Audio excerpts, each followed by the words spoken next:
Welcome back to another Take 3 for Politics. Brad Schmidt and Andrew Theen here to talk about Mayor Charlie Hales' new proposed budget. So earlier today, the mayor released a budget, just quick primer here, about $485 million or so in general fund money. And of that, the big deal is about $49 million in discretionary one-time and ongoing money. It's sort of the amount of money that they divvy up and everybody says, I want a little bit of this, I want a little bit of that. What can you tell us?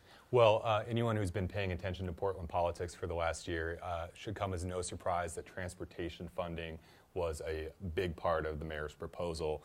He and Commissioner Steve Novick spent much of 2014 advocating for new revenue to address transportation safety and paving backlogs. So in this budget, the mayor is proposing roughly $16 million for paving and safety projects, and half of that, Brad, is strictly for 122nd Avenue in East Portland, which is a big deal and would allow that street to have frequent bus service from TriMet. So the mayor said it's the right thing to do, something Novick was asking for.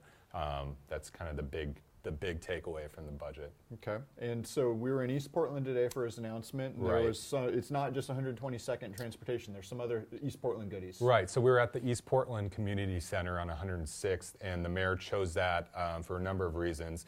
One being it's right across the street from the East Portland precinct, police precinct. The mayor brought up a March shooting incident involving a teenager, Dante Mathis, who shot into a crowd, gang shooting, no one was injured. The mayor said we need to do more for kids, get guns out of their hands.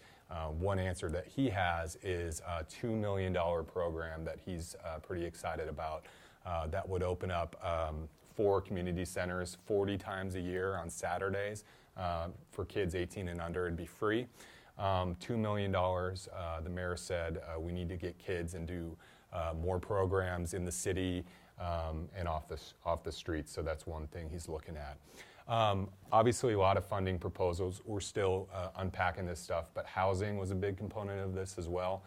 What can you tell us about the Housing Investment Fund and what the mayor was proposing for housing?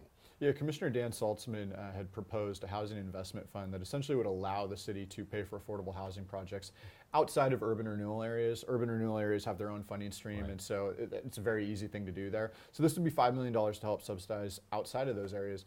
And the housing commissioner got $2.5 million. And so it'll be interesting to see if there's any sort of politicking that goes on over the next couple of weeks to try and find a little bit more money for that. Commissioner Fish is a big proponent of affordable housing as well. So if they could find a third vote, it might get a little bit interesting. But all in all, you know, there's over $5 million for housing programs, which is pretty close to what they asked for.